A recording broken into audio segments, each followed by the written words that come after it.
your hopes and fears. Ayan, this is more on hopes guys, kasi may chance na sumakses talaga kayo.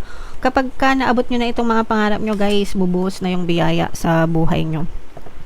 Kapag na-achieve nyo na yung goals nyo, dadating yung time na sasaluhin nyo na, no? Sasaluhin nyo lahat ng blessings, sasaluhin nyo lahat ng success, guys, no? Yan yung nag-aantay sa inyo in the future. Pero for now, syempre, habang nandun pa kayo sa gitna ng biyahe, ng paglalakbay nyo sa pag-abot ng mga pangarap nyo, kailangan nyo magtiis, kailangan nyo munang magtiyaga. Pero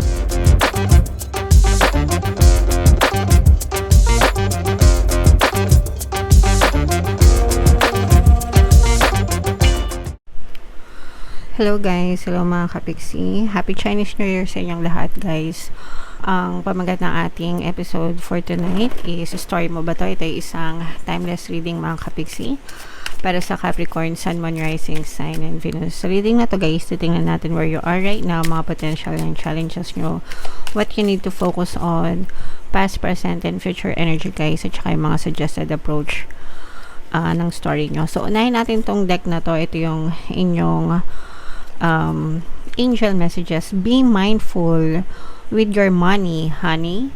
So ito guys, pinapaalalahanan kayo na maging wise spender kayo, no? Maging wise sa paggastos, maging wise on how we spend money mga kapiksi. Kahit nasabihin natin na hindi naman nadadala sa hukay ang pera, no? Pero pwede nyo naman silang maiwan sa mga mahal nyo sa buhay, especially sa mga anak nyo, di ba? Para hindi kayo masyadong mag-alala if in case may mangyari. And in the future, guys, syempre, pagtanda natin, kailangan din natin na meron tayong madudukot, mga kapiksi. So, be wise, mga kapiksi, sa pag-asikaso ng ating mga or sa paggamit ng ating mga kaperahan, guys.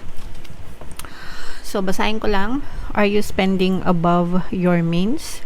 Avoiding the reality of your bank account? Shopping to numb any negative feelings or pain? It may be time to clean up your relationship with money. Let go of the fear and shame around your finances and take responsibility for your future today. Any unwise decisions you've made in the past are behind you. Seek guidance where needed and keep the big picture of your financial well-being in mind. Remember, money saved is money earned. Okay? Ang ganda nun, guys, no? Money saved is money earned. So, kapag nagsisave kayo ng pera, you're also gaining money that you can spend in the future. If in case na, sabi ko nga, di ba, may mga biglaan kayong gastusin in the future, mga kapiksi, like health, pagkakasakit, di ba, or any kind of emergencies, guys. So, mas maganda pa rin na meron tayong madudukot sa panahon ng pangangailangan, guys. Okay? So, yan yung money message or message for you guys. So, another message, ito naman ay sa love, mga kapiksi, love advice, love message for you very soon. Yay! Clearly decide what you want so that it comes to you now. Kung ano yung gusto nyong mangyari or kung ano yung gusto nyong ma-experience, guys, sa inyong relationship, kailangan maliwanag sa isip nyo, no? Especially kung single kayo, guys, and you're waiting for that the one specific person na ipagkakalob sa inyo ng universe. So, ipagdasal nyo. Be specific, be precise. Kung ano yung mga gusto nyo talaga, guys, sa isang specific person, physical, yung physical appearance nila, yung emotional being nila, yung mental state nila, 'di ba? Yung personality, yung pag-uugali, yung characteristics, lahat na, guys. Kung gusto niyo mag-drawing ng ideal man or ideal woman sa isip nyo, Prince Charming or prinsesa, ganyan, imagine it, mga kapiksi. Isulat nyo kung gusto nyo lahat ng characteristics, 'di ba? And ipagdasal nyo kay universe na sana yun ang ibigay sa inyo, mga kapiksi, para yun talaga yung ma-experience nyo. Yun talaga yung ipagkaloob sa inyo, guys. Okay? So, yan ang message para sa inyo. general message, at saka angel message, saka love message, guys. So, ito naman, guys, hanapin natin yung energy ng Capricorn. Habang sinashuffle ko to, panoorin nyo muna yung video natin regarding sa atin, paano mag-manifest ng abundance video cards. Kapiksi, sawa ka na ba sa mga struggles at hirap sa buhay mo? Masipag ka ba at masikap sa buhay ngunit hindi ka pa rin umaasenso? Ilang beses ka na bang nag-attempt mag-negosyo at mag-invest pero palagi ka pa rin nalulugi? Sa pagkakataon na ito ay maaaring may subconscious beliefs ka na nagiging balakid sa iyong pag-unlad at pagyaman. Introducing, paano mag-manifest ng abundance video course. Dito ay matututunan mong ma-overcome ang mga balakid mo para tuluyan ka ng umunlad, umasenso, sumagana, maging matagumpay, successful at maswerte sa iyong kabuhayan, pera, trabaho, negosyo, salapi at kaperahan ng bonggang-bongga. Dali, mag-send na ng email sa pinoypixie@gmail.com at simulan na ang iyong pagyaman ngayon. Alright, so sa lahat ng gusto mag-avail ng course, guys, meron tayong paano mag-manifest ng abundance video course, paano mawala ang third party, at magkaroon ng harmonious na relationship, paano pabalikin si ex or vice breakup. Sa mga interesado, guys, mag-send lang kayo ng email sa pinoypixie@gmail.com. And sa mga naghahanap ng pampaswerte na lucky charms or bracelet, meron tayong link sa description box, guys. At saka money shaker jar, guys, mababasa nyo rin sa comment tsaka sa description.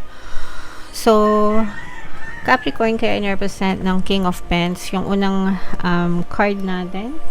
Wow, so where you are right now, ito guys, you are chasing your dreams. You are making your dreams into reality, mga kapiksi, into a reality. So, ibig sabihin, talagang nagdadasal kayo, nagsisikap kayo, para maabot nyo yung mga pangarap nyo sa buhay. Meron kayong vision sa isip nyo, and yun yung nagiging inspirasyon nyo right now sa mga bawat paghahakbang nyo or sa bawat lakbayan nyo sa buhay. So, meron kayong mga goal talaga. And tamang-tama yan, guys, kasi 'di ba Chinese New Year ngayon. So, kakasimula pa lang ng lunar calendar. And halos kakasimula pa lang din ng 2026. So, mas maganda talaga, guys, na mag-focus kayo sa mga dreams nyo, sa mga pangarap nyo sa buhay, mga kapiksi. Yung mga potential and challenges nyo, ito naman mga challenge, guys, kasi yung iba sa inyo pwedeng limited pa yung mga resources nyo right now. Ibig sabihin limited, no? Kumbaga, kunwari gusto mo magnegosyo, meron ka ng resource pero limited pa lang. Kunwari meron ka ng kapital pero maliit pa lang, ganyan. O kaya naman meron ka ng skill, pero hindi ka pa ganun kahusay. Yun yung ibig sabihin ng limited. But at least meron ka ng, pwede ka na magsimula, no? So, i-grow mo na lang yun, kapiksi, ko ano man yung resource na meron ka, mag-focus ka doon, and palakasin mo na lang yun. Kumbaga, just do what you can do today hanggang sa gumaling, hanggang sa mag-expand, diba? Hanggang sa lumago, ganyan. Pero kung ano yung meron ka ngayon, make the most of it, mga kapiksi. Okay? Alright. And what you need to focus on, mag-focus kayo din, guys, sa burning desire sa puso nyo. Eto, guys, nararamdaman natin na may times na kayo, urong-sulong. Minsan, masyado kang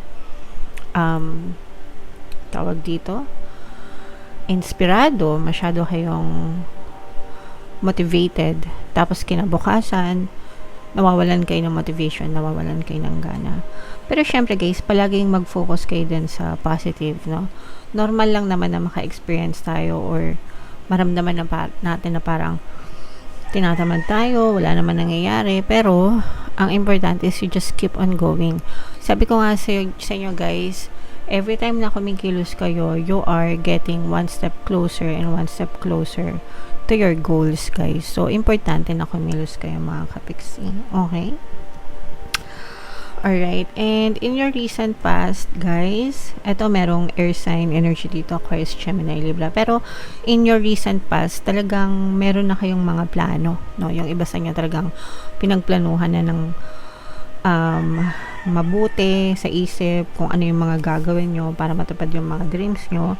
Kailangan nyo na lang is more on execution ng mga plano, kasi syempre hindi naman kayo makakita ng resulta, guys, kung hindi rin kayo ang kikilos. Okay? And this is your greatest strength. Ito, guys, maganda ito kasi balance, no? May may balance kumbaga you're putting everything in moderation, binabalanse mo lahat ng pros and cons, you're taking into consideration lahat ng impormasyon na nakukuha mo, yung bad, yung negative, at saka yung positive na mga impormasyon, tapos binabalanse mo mga kapiksi. So, yun yung isa sa mga greatest strength mo, kaya hindi kayo padalos-dalos, no? Yun yung maganda sa inyo, hindi kayo padalos-dalos, Capricorn. And in the near future, eto guys, medyo stress, no? Yung in the near future mo. Hindi naman guys, no? Kapag tayo ay nangarap, hindi naman yan simpleng daan na diretsyo, no? May mga times na talagang maka-experience kayo ng mga hurdles, ganyan. Ibig sabihin, maaari kayo maka-experience ng mga konting bumps along the road, mga kapiksi. And so, at saka yung kapag naka-experience kayo ng stress, mga kapiksi, inaano din kayo niyan, parang piniprep kayo, ganyan, para mas maging matatag kayo, matibay kayo, mga kapiksi. Kumbaga parang mai-immune na ba ganyan, na yung mga malalaking bagay, medyo hindi na kayo masyadong mangangarag in the future. Okay? Pero yeah. So, in the near future guys, medyo makakaramdam lang kayo ng konting stress, pero wag naman masyadong mag-alala. Yung suggested approach, ito guys, yung suggested approach sa inyo is maging patient kayo, no? Which is, nakikita naman natin dito guys, no? Sabi ko nga sa inyo, marunong kayo magtimbang ng mga pros and cons. And yun din yung suggested approach sa inyo, wag kayong padalos-dalos, wag kayong nagmamadali. Mga kapiksi, you have to learn to wait. Parang mag-wait ng tamang tempo, mag-wait ng tamang pagkakataon, mga kapiksi. Okay? And what you need to know, so eto guys, parang nararamdaman natin na parang yun nga, parang nagiging ping-pong, minsan okay, minsan hindi.